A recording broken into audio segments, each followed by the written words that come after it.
The main contenders in Guatemala's presidential race closed this weekend their campaign events ahead of June 25th elections. Russia has reaffirmed its readiness for further talks with African leaders and the strengthening of a 10-point peace plan to end the conflict in Ukraine. Kenya and the European Union signed a trade agreement, the bloc's first major deal since 2016 with an African country.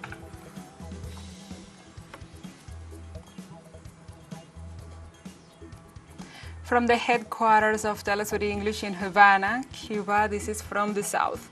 I'm your anchor, Gladys Quesada, and these are the news. The main contenders in Guatemala's presidential race closed this weekend their campaign events ahead of June 25th elections. Presidential candidate Sandra Torres, widow of the former president Álvaro Colom, criticized the last three governments led by men who have defrauded the people and promised to reinstate the social programs that worked during Colom's government. For his part, ex-diplomat Edmond Mulet promised that all children in the Central American country will have their own digital devices for school. For her part, Zuri Rios Sosa, the daughter of the coup dictator Efraín Ríos Montt, assured that the candidates excluded for the next elections should have been part of the polls. Around 9.3 million Guatemalans are eligible to vote in the elections of June 25th, where besides president and the vice president, a new Congress for the period 2024-2028 will also be appointed.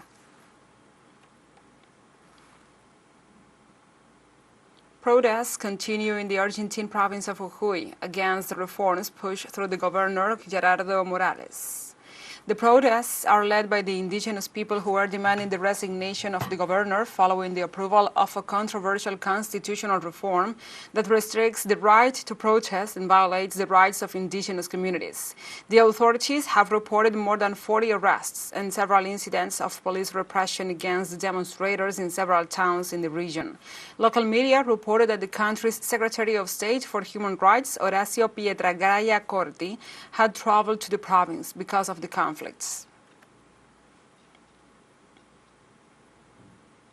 Activists and indigenous groups gathered on Sunday on Sao Paulo's Paulista Avenue to protest against the various bills currently being discussed in the Brazilian Congress, where the opposition to the ruling party is pushing bills against the environment and indigenous territories. Among the bills currently under discussion, Bill 490, which has already been approved by the Congress and is now being discussed by the Senate, creates a time limit of its reference that threatens to dispossess indigenous peoples of territories supposedly occupied after October 1988. The measure would mean the handing over of vast territories to agribusiness, which, according to the protesters, are vital for the preservation of the environment. Meanwhile, according to data from the Amazon Environmental Research Institute, the loss of forests within these lands is less than 2%, while the average area deforested in the Amazon was 19% in 2022. The biggest problem is not to think that nature is superior to us, that without it we cannot survive. As long as the politicians are discussing nonsense and remains insensitive to the importance of preserving nature for our existence, nothing will happen. And the aspirants to the presidency of Mexico for the ruling National Regeneration Movement, Morena, begin on Monday their political tours towards the definition of their candidate. The agendas of several aspirants to the presidential candidacy for Morena have not been disclosed by their teams. However, the aspirants informed that they will start their tours in the center and south of Mexico. The former head of government of Mexico City, Claudia Sheinbaum, said she will visit the state of Oaxaca, while the former Secretary of Government, Adán Augusto López, will visit Puerto Vallarta in the central state of Jalisco. In turn, the former Foreign Minister, Marcelo Ebrard, indicated on his social networks that the start of his tour of the country will be in a surprising place.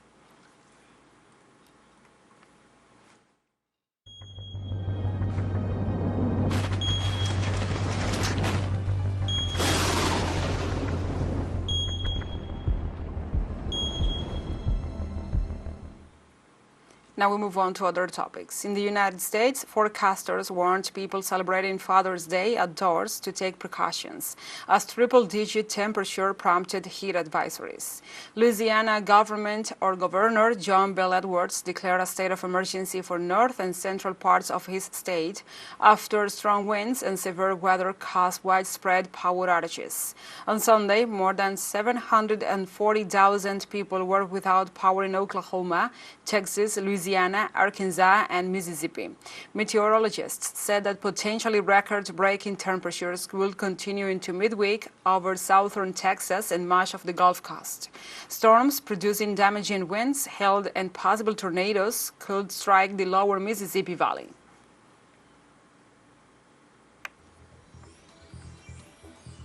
Let's take a short break, but remember you can join us on TikTok at TeleSUR English, where you will find the news in different formats, news updates, and more. Other stories coming up. Stay with us.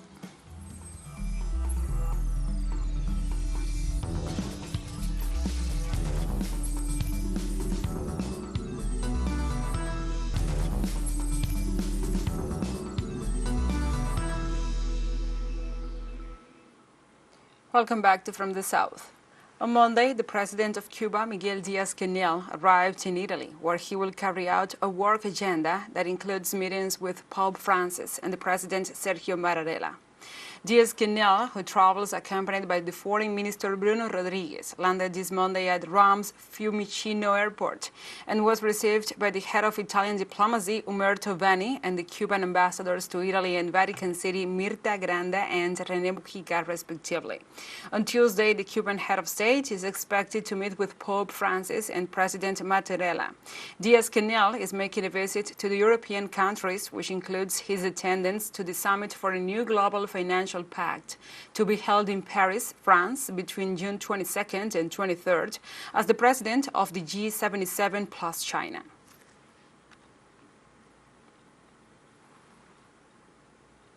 And the U.S. State Department Secretary Anthony Blinken met with Chinese President Xi Jinping in Beijing on Monday as part of an official visit amid tensions between the two powers.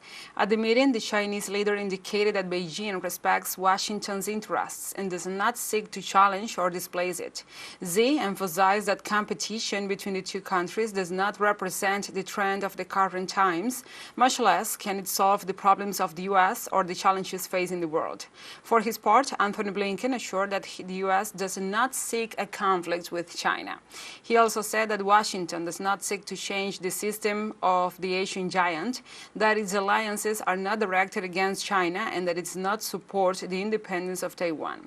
This Sunday, Blinken held honest, substantive, and constructive talks with his counterpart, Kim Gan.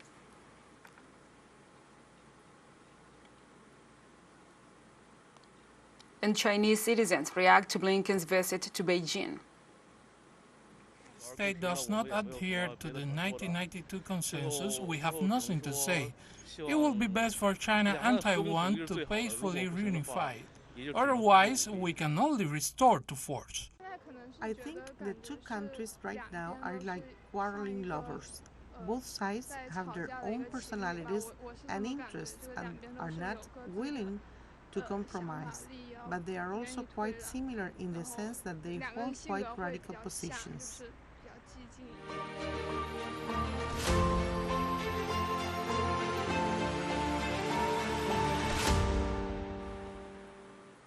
Now we address other topics. On Monday, the Kremlin has reaffirmed its readiness for further talks with African leaders and the strengthening of a 10-point peace plan to end the conflict in Ukraine. At a press conference, the Russian presidential spokesperson Dmitry Peskov said that this work would continue at the Russia-Africa summit to be held at the end of July in St. Petersburg. He also noted that in the ideas presented by members of the delegation during last weekend's talks, certain issues were identified that could be implemented to put an end to the conflict in Kiev.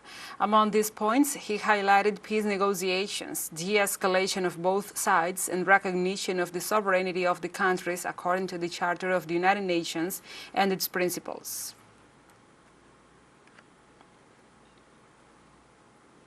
In Russia, the defense ministry claimed to have repelled several attacks by Ukrainian forces in different regions in the front line. 24 hours, the most active attempts at the offensive operations were made by the units of the Armed Forces of Ukraine in the South Donetsk and Donetsk directions. In the South Donetsk directions, as a result of efficient and brave actions of the units of the Vostok Group of Forces, airstrikes and artillery fire on the Bremivka salient, 3 attacks of the consolidated units of the Armed Forces of Ukraine were repelled in the last 24 hours. In addition, 2 enemy attacks were repelled near the settlement of Malatomachka in the Zaporizhia region, during which 2 tanks, 10 infantry fighting vehicles, and 2 armored fighting vehicles were hit. In the Donetsk direction, the active actions of the groups of troops successfully repelled 4 enemy attacks in the areas of the settlements of Pervomaiske, Petrovskoye, and Staromikhailivka in the Donetsk People's Republic. In Russia, the Kremlin spokesperson Dmitry Peskov said that Moscow intends to end the war started by Kiev in 2014 against the Donetsk and Lugansk regions of Ukraine. The top Russian official recalled that Donetsk and Lugansk became independent from Ukraine in 2014 after rejecting the coup d'etat that took place in said country. However, at the time, Kiev authorities sent troops to return these territories to the bosom of Ukraine. In this way, Peskov stressed that the hostilities have left over 14,000 dead between 2014 and February 2022, citing the estimated figures of the United Nations. The Russian official recalled that it was this situation what prompted Russia to launch in February of 2022 a special military operation in eastern Ukraine with the declared aim of ensuring the security of the populations of Donetsk and Lugansk.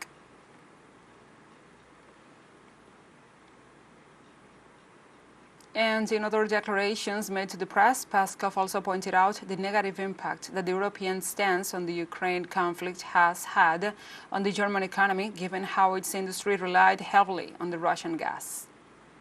Germany is stepping on its own leg and shooting itself in the foot by doing this.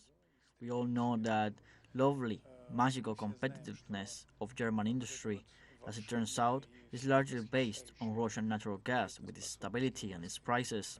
And now that Germany has been deprived of these competitive advantages, this will have a very negative impact on its economy. And TeleSUR English continues to grow. You can now tune in from 33 different African countries using StoreSat. Dial 461 and enjoy our Latin American alternative broadcast. One final short break and we'll be right back. Stay with us.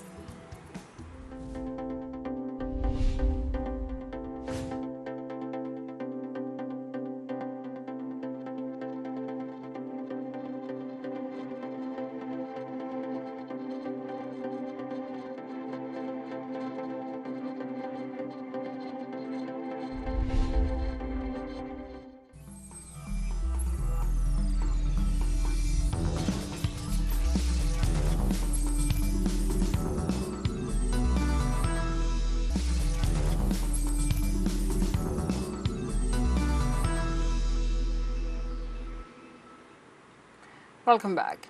Kenya and the European Union signed a trade agreement on Monday at a ceremony in Nairobi, the first major deal since 2016 with an African country where Brussels is seeking to forge closer economic ties and counter Chinese advances.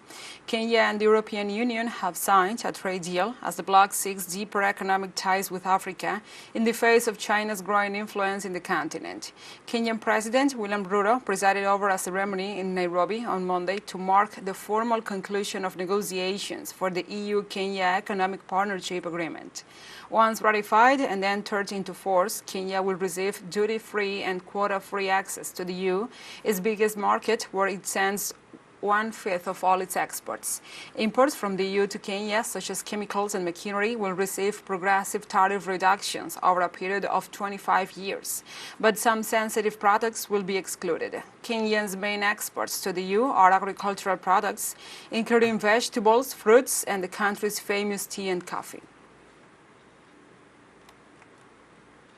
This agreement contains strong ambitions on trade and sustainable development. Indeed, this is the most ambitious trade deal the EU has concluded with any African country when it comes to climate protection, labor rights and gender equality. This will benefit both sides, our people, our environment and our climate. And let's be clear, it will also benefit our economies. The agreement will grant Kenyan products immediate, duty-free, quota-free entry into the EU from the day it comes into effect. And in recognition of our varied stage of progress along the development journey, products from the EU will progressively receive duty reductions over a period of 25 years. In Uganda, relatives and friends buried the victims of the brutal attack on a secondary school in the west of the country by suspected members of the insurgent group Allied Democratic Forces. In addition to the 38 students, the victims include a school guard and 3 civilians. At least 2 of them, members of the same family, were buried this Sunday. Some youths were burned and others shot or hacked to death after militants armed with guns and machetes attacked the Lubriya Secondary School, 2 kilometers from the border with the Democratic Republic of the Congo. Authorities believe that at least 6 students were abducted and taken as porters into the neighboring country. Ugandan authorities claim that Friday's attack is in Impondi town, near the border with the Democratic Republic of the Congo, was done by the Allied Democratic Forces, the ADF, a rebel group that has pledged allegiance to the ISIS.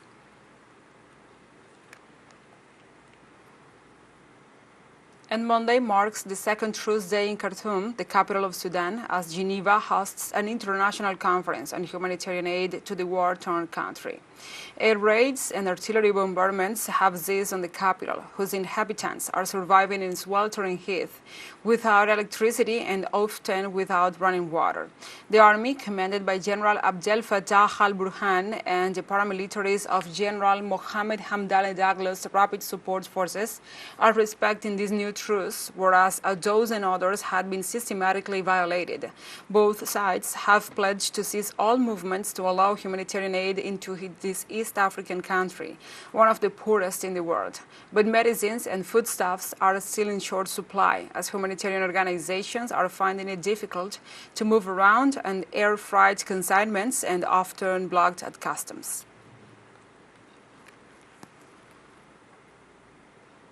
On Monday, Mali polling stations closed in Bamako to begin vote tally.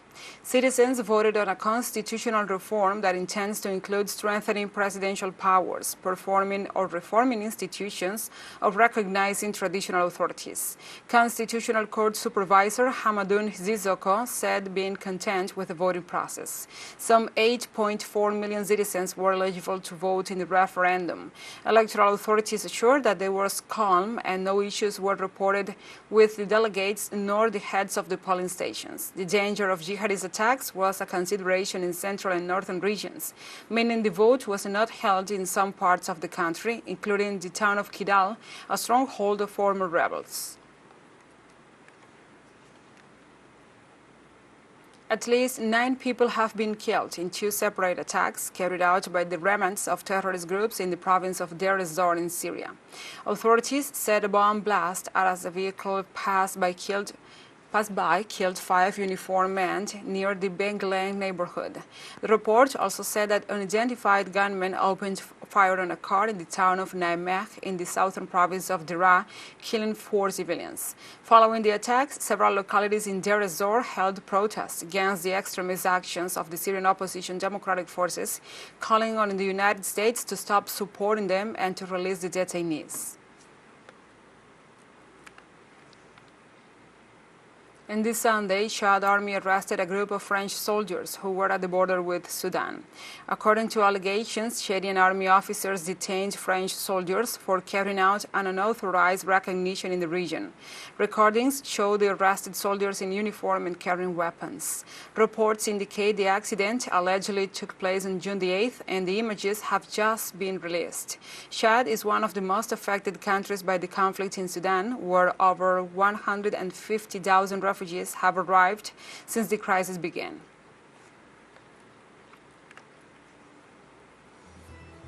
And we have come to the end of this news brief. But remember, you can find this and many other stories on our website at telesurenglish.net. And also, if you feel so inclined, please join us on social media for all the latest news. We are on Facebook, Twitter, Instagram, Telegram, and TikTok. For TeleSUR English, I'm your anchor, Gladys Quesada. Thank you for watching.